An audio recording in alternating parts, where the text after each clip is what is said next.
All right. We are in chapter 12 of Mind Your Faith, our book by Doyle Moyer, the chapter of Naturalism and Darwinism. Just to kind of remember what we talked about last week, we talked about understanding the issue of science and scientism. If there's nothing wrong with science itself, it's the pursuit of understanding through observation, experimentation. Scientism is kind of related to naturalism in that scientism is the idea that any information that is useful must be obtained through the natural sciences. Any information obtained beyond the natural sciences isn't proper information at all.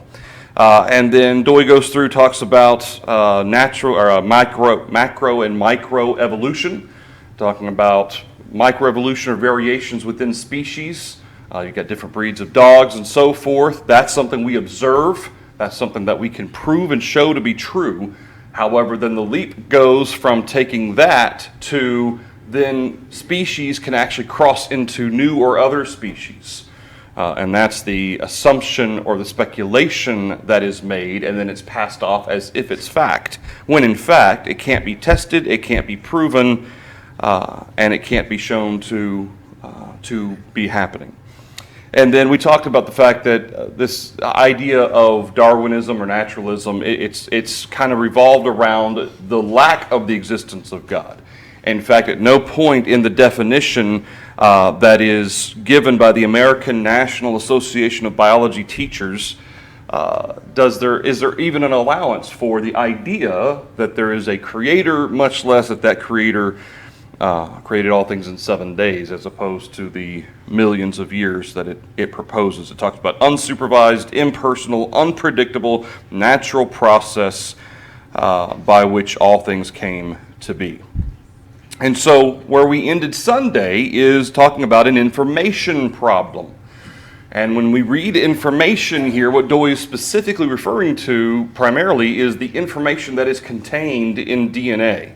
Whether it's DNA of humans or any other living species, living creatures, God has designed DNA to work with a purpose.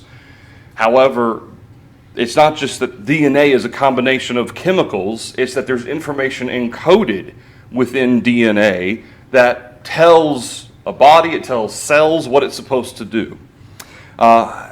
Evolutionists will argue that what they are teaching is not about origins, but before evolution can begin to work, there must be an accounting for the first life forms.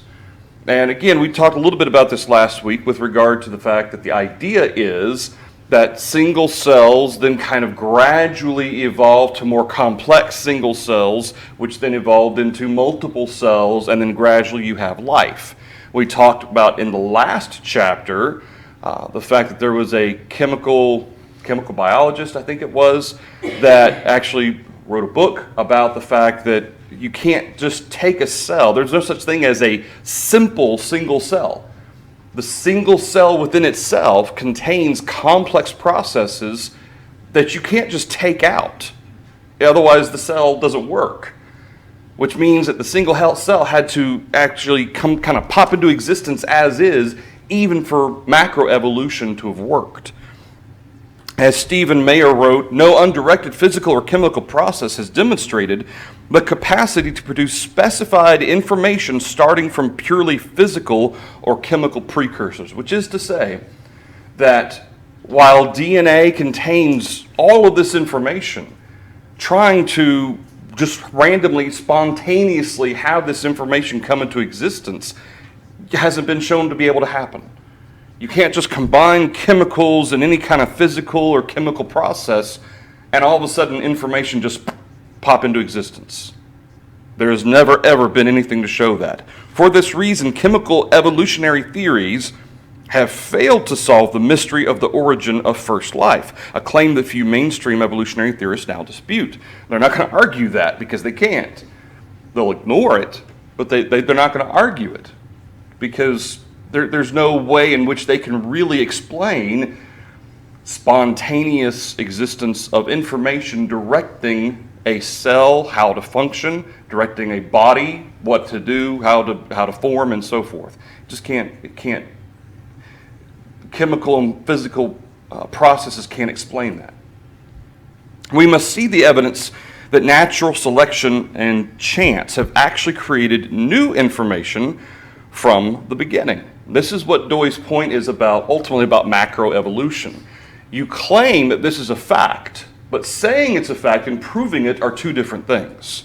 So we must see evidence that natural selection and chance have actually created new information. Okay, that DNA can spontaneously just appear. Can Darwinists prove that mindless mutations or purely natural processes are capable of providing vast quantities of new and beneficial genetic information? The answer is no. It's a rhetorical question. No, they can't. There is no description of any mutations which are actually known to have the kind of information-creating power which would be required for creative evolution. Again, the idea of the DNA evolving and containing more and more information to produce all of the species of Earth. Just showing that change occurs within variation of species is not enough. Showing similarity is not enough. Talking about the variation of species, showing change, all that shows is that the DNA allows for change. So where you have a brown grizzly bear and a white polar bear, ultimately the DNA that brought about both of those bears, the ability for them to kind of change their colors gradually, already existed. It wasn't that they created new information, it was that it was already there. Showing similarity is not enough, and by that I picture, that chart that shows going from monkey all the way up to Homo sapien, and it shows the gradual process of man and how that he eventually became upright. And that's kind of what Dewey's pointing to, is showing the similarities between different things that they're trying to draw comparisons to. No, you have to show evidence of actual processes that are involved here. Thoughts or comments through that? Natural selection can only select from what is already there. Creating new information is another matter. Mutations are random and seldom beneficial, but even these do not add the necessary information to the existing gene pool. It's not like X-Men or something like that, where these random mutations create all of these great new abilities. Generally speaking, Dwayne, what do mutations produce? Mutations, 99.9999% of them are detrimental to populations, not beneficial. Yeah, that was a conversation we had last Sunday after our class. We were talking about mutations and the fact that most of the time mutations are generally processed out because they actually end up being a bad thing for a species. And if a whole group of species has mutations in an area, a lot of times that species may die out because those mutations aren't sustainable. And so to claim mutation as a functional process of evolution, it simply doesn't fit the evidence. Yep. In that conversation I told you about, in science there's a way to force mutations. Yeah. And in agriculture it was used to try to achieve certain stuff, and basically that type of technology has just gone to the wayside because they never could produce anything that was economically important or change the species they were working with, say wheat. They just couldn't, it wouldn't work. And so that type of research has just gone by the wayside. And I mean, years and years, and no telling how many millions and billions of dollars were spent on it, and it never worked. Trying to produce a mutation that would either generate far greater yields or something like that, it just wasn't enough to be able to do anything. Well, they found some things that would achieve what they were trying to get, but the yields were significantly lower, so it was just... It wasn't economical. The hybrid vigor a lot of times was lost. There were certain things about it to where it couldn't perpetuate itself. And this was, it's science fiction movie. Yeah. Bombarding it with all sorts of stuff to force radiation and stuff like that. Yeah. Chemicals, different things, and it just showed they couldn't even trying to come up with something better. They couldn't do it. Much less nature. Yeah. Automatically producing it somehow. Yeah. Even when man's trying to force mutations, getting a favorable mutation is next to impossible. Yeah. Any other thoughts or comments through that? All right.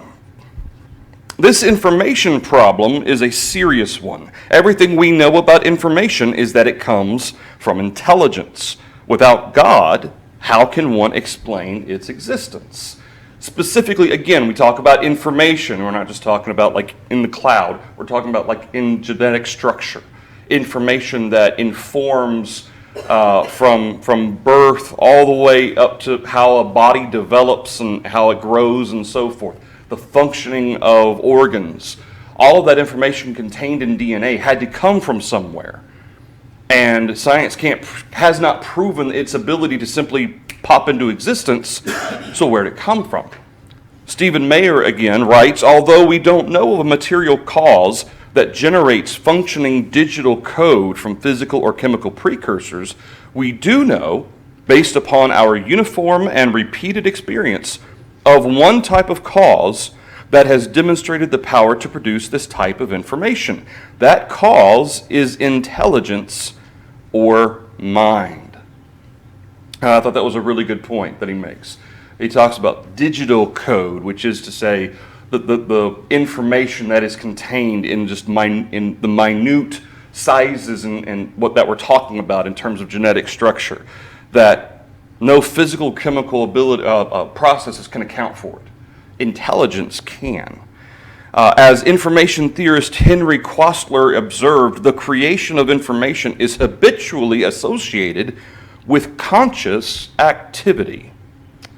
And so Dewey deals with a mind problem. Again, it's a little bit more abstract than some of the other points that he makes regarding the idea of evolution versus naturalism and so forth, evolution and naturalism versus creation and so forth. But I thought that was a very interesting point to bring up, that how do you explain the information contained? You can explain DNA.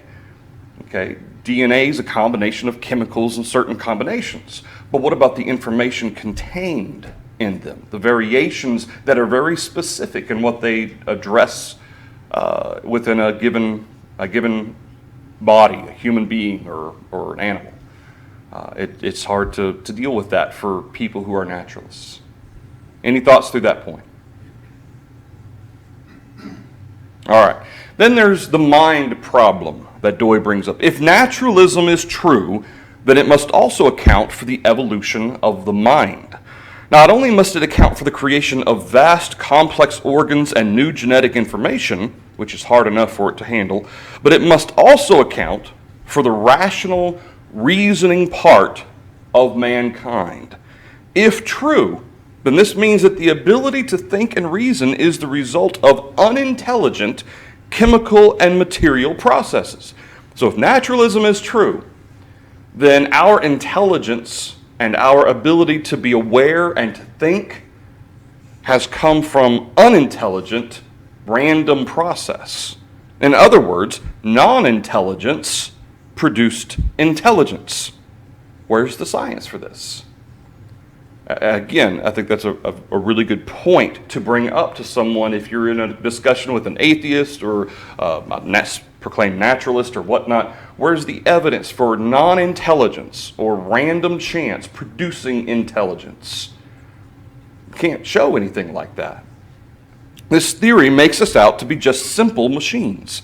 If there is nothing except the material of the brain, we're talking brain matter, if that's all there is, then there is no real self.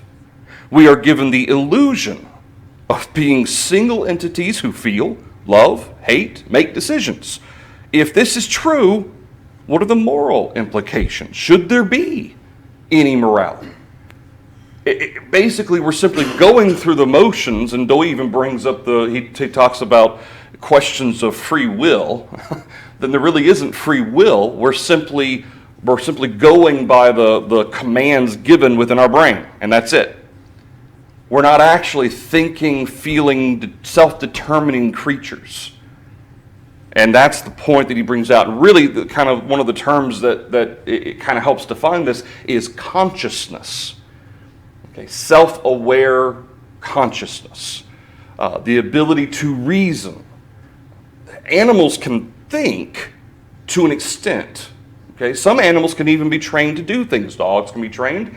Monkeys can be trained to know certain amount of sign language.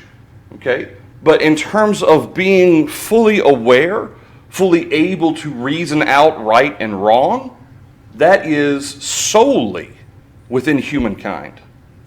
No other creature is capable of doing that. So what explains that?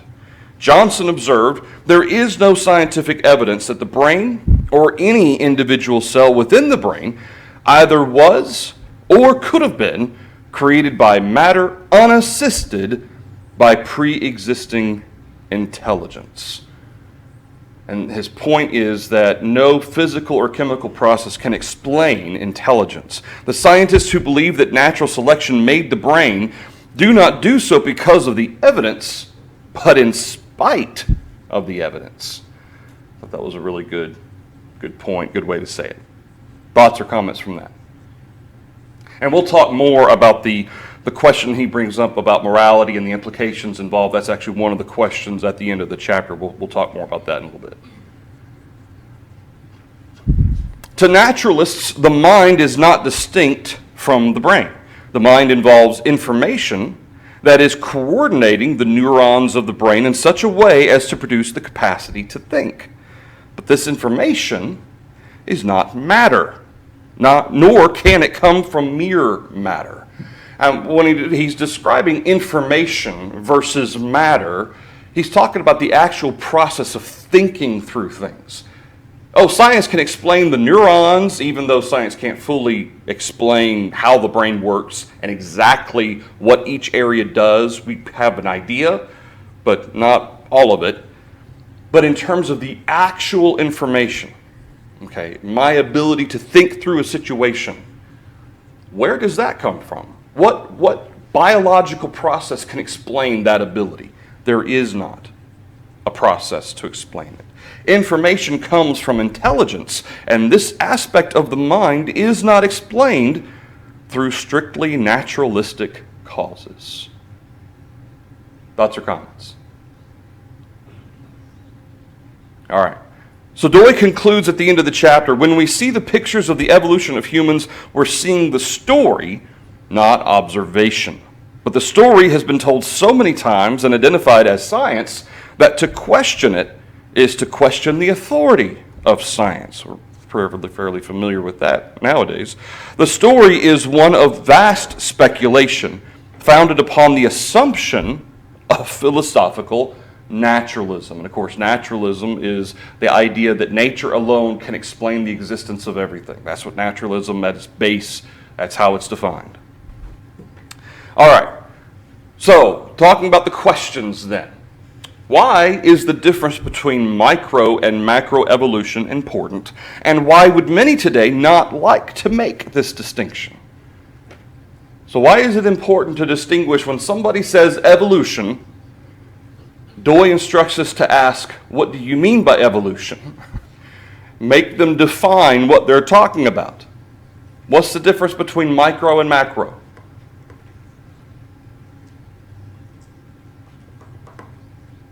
Macro is species to species change. Micro is within a species. Okay, so macro, think large, okay, from species into a new species or cross species, whereas micro or small describes variations within a single species. Now, can we prove microevolution? Can we observe microevolution? Yeah. It's microselection. Okay, microselection, all right. Microselection might be a better way to put that. The Chihuahua, I think, is a great example of perhaps bad breeding of certain dogs. I don't see where Lisa is. Snoop's not here. She has a little, it's like a half Chihuahua, half something else. But anyway, so you've got different breeds within a species. But all of that had to start from a single full genetic structure for those different variations to exist. Just like with the bear. You've got the white polar bear, you have the brown grizzly bear, but at some point there was all of this genetic structure contained.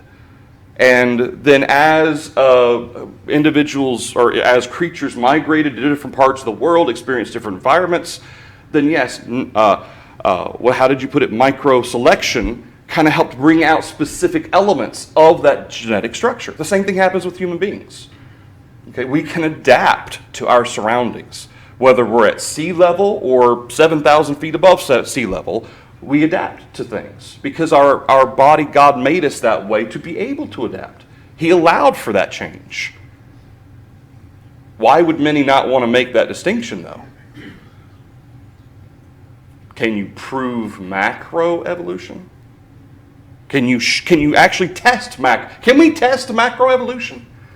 Remember we talked last week about the difference between scientific fact, scientific theory, and scientific hypothesis. Both theory and hypothesis are based on the ability to do what? To test.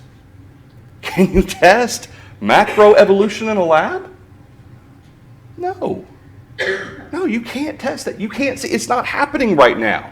And of course, how do some scientists try to explain the fact that we're not currently seeing certain species turning into new species? There's a lull.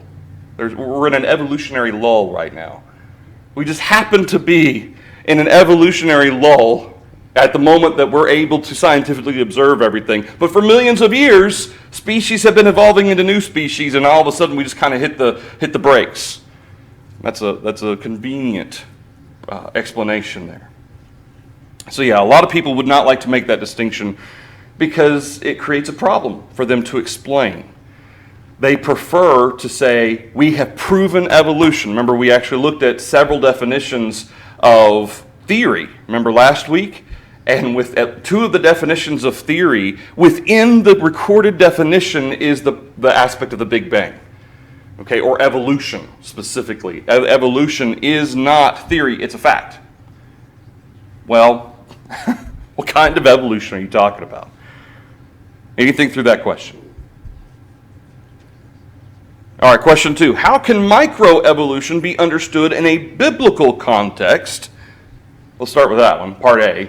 How can microevolution be understood in a biblical context? Can the Bible actually kind of help us to understand that microevolution is not, is there anything in the Bible that would contradict that idea? In fact, if anything, there's support for that. I mean, God created everything in its kind. Okay, He gave man his form, He gave animals their form, He gave birds their form.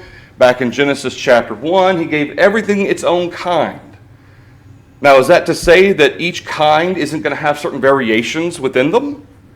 And I loved Doy's point about how that the first animals and humans that God created, the genetic structure, the genetic code would have been so full that it would allow for all of this change. I mean, all the way through to Noah and his family. Okay, eventually, remember from 8 people, all of the variations of humans came. So that genetic structure, that genetic code was very full even up through Noah and his family. And then as the world repopulated after the flood, you had variations of humans. There's nothing within the Bible that would suggest microevolution is not right. We can observe that. And it has no problem there. But the second part of the question is, why does macroevolution not fit the biblical context? First of all, what is one key component that macroevolution automatically requires that the Bible says never happened?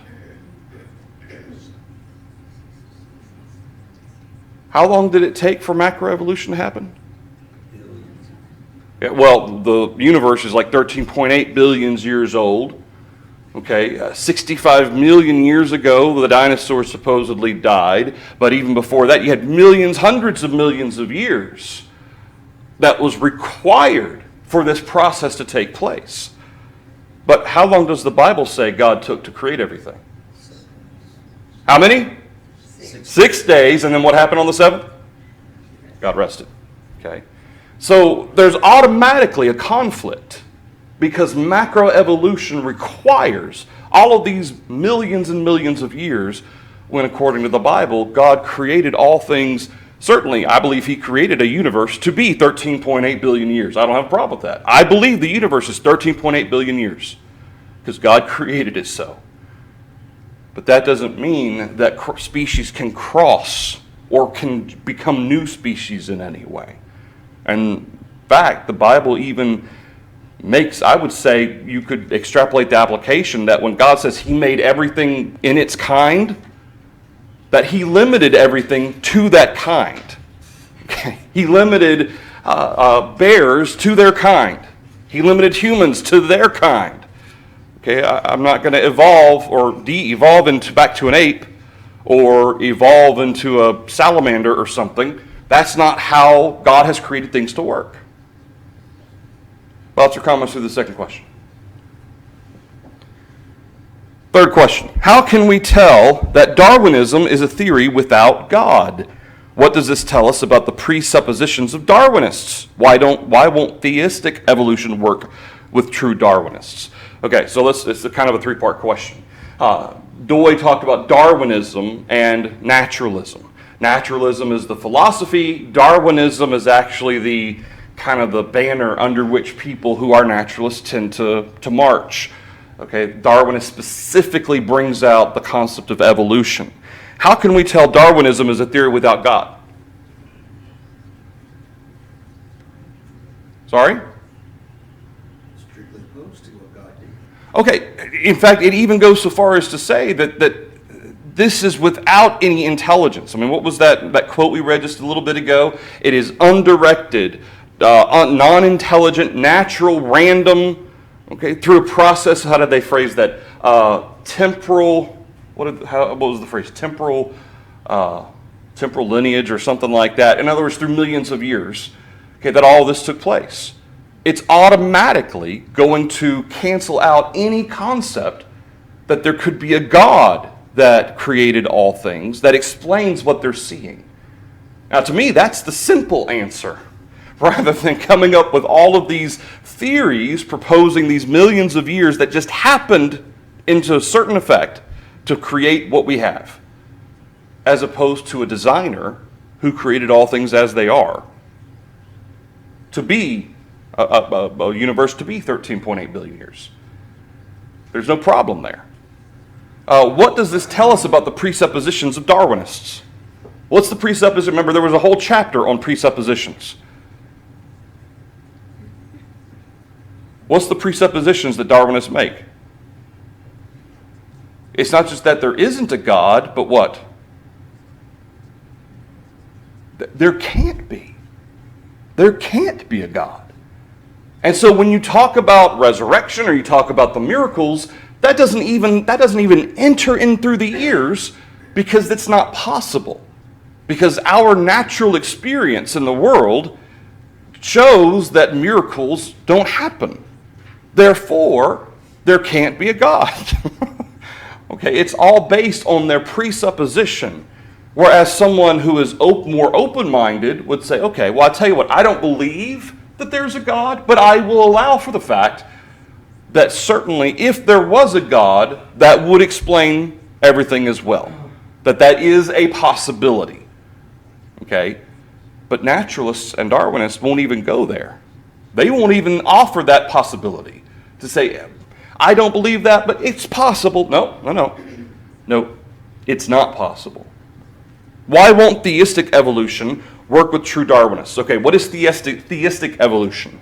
If atheistic evolution is evolution without God, what is theistic evolution? Evolution with God. So how would that work? We kind of talked about it when we talked about the Big Bang and everything as well. He started and then he just sat back and watched it. Okay. All right. Even with the Big Bang, which again is being debated and so forth, you still have that initial mass, that energy that then exploded to create the universe and gradually over billions of years us. All right. Well, where did that come from? Well, there is no way for them to know. And I don't know if that was a daily devotional. It was an article we looked at on one of the daily devotionals where we looked at the article, The New Theory Now, is, what did he call that?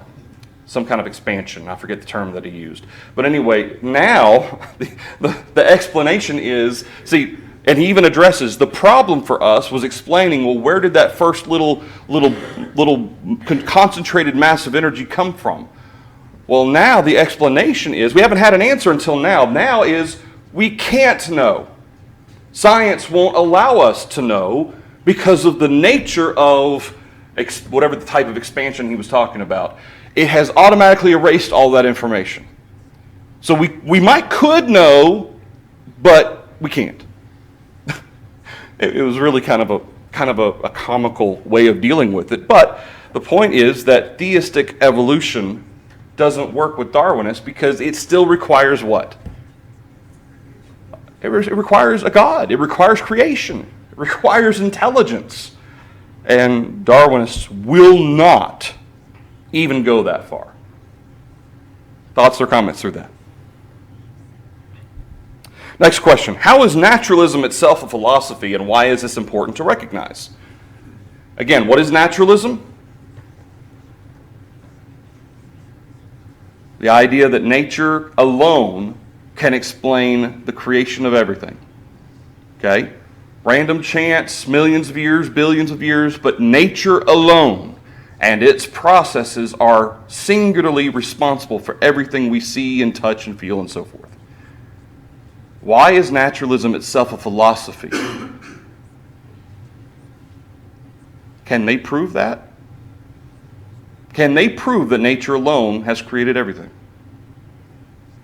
No. Now, can we observe quite a bit from nature? Can we observe the laws that are in place in the universe? At least until we revise them? Yeah. Okay, there are certain laws that, generally speaking, can't be broken because God's established them that way. But philosophy itself, or another way to put that would be a faith, is based on something that they cannot prove. They cannot prove that nature alone is responsible for everything. So that automatically takes it away from the realm of fact. And in fact, can they even test naturalism? Can they test it in a lab and say, oh, see, naturalism explains everything? No.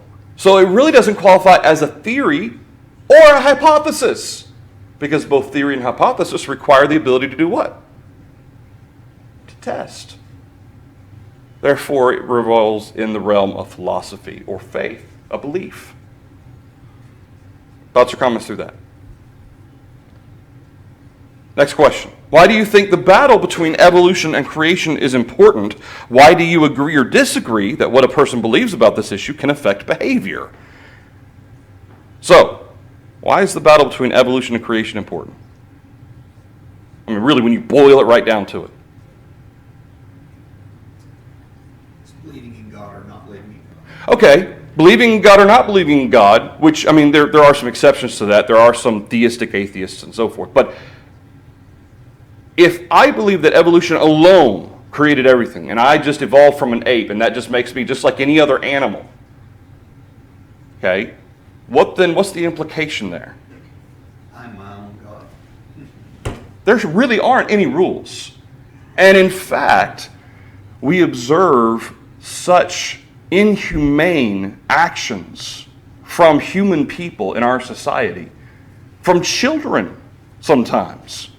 Just don't care. They don't care about anybody else. All they care about is themselves and what they feel and what they think in the moment.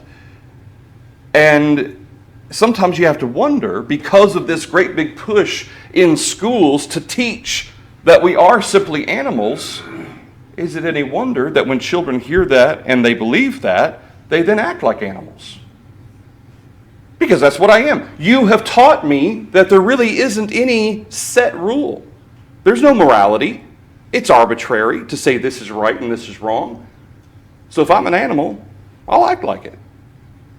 Okay? Children are smart enough to pick up on that. Don't think that they're too stupid to make that association. It's not true. The second part of this, why do you agree or disagree that what a person believes about this issue can affect behavior? Morality. That's really what it boils down to.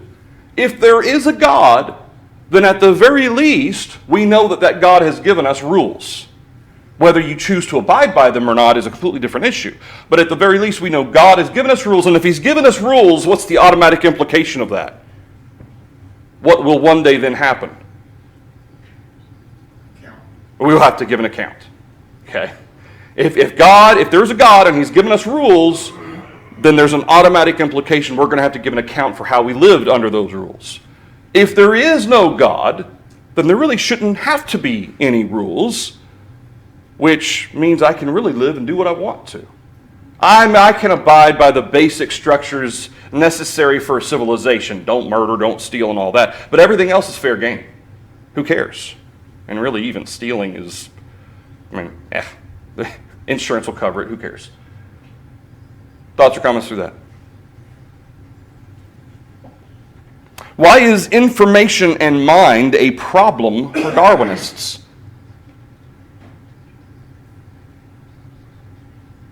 What can't they explain? No intelligence to intelligence. Yeah. How can you go from non-intelligent to intelligent? How can you go from basic physical and chemical processes to information contained within genetic code? How can you go from a non-thinking binary concept of process to ability to think and reason and process things? That's a problem for them to explain, and there is no way for them to show it happening in nature, for that process to be explained in nature. Do you think that I was about to say Darwinism. Do you think that Darwinism would have implications for morality? If it is true, what do you think that would mean for moral accountability? Now, we've already talked about the implications for morality. If it is true, what do you think that would mean for moral accountability? Would I have any right, if what they're saying is true, would let's say we as a society, would we have any right to tell somebody what you did was wrong? Would we have any right to criminalize any behavior? I mean, who are we to say, if we're just arbitrarily making up morality here, who are we to say that this is right and this is wrong? Maybe murder is their truth. Okay? We talk about my truth, your truth, their truth. Well, murder for them was their truth. Who am I to call it wrong? Who am I to shame them for doing what was simply their animal impulse? I mean, we have lots of emotions that are very primal. Rage, anger, hatred. Who are we to condemn that if all we are is animals? We're subject to those primal rages. Where's your moral standing for that? That's what Dewey's talking about, moral accountability. And there is none, if that's the case. And yet, what does Dewey point out in the chapter about atheists? The inconsistency about atheists.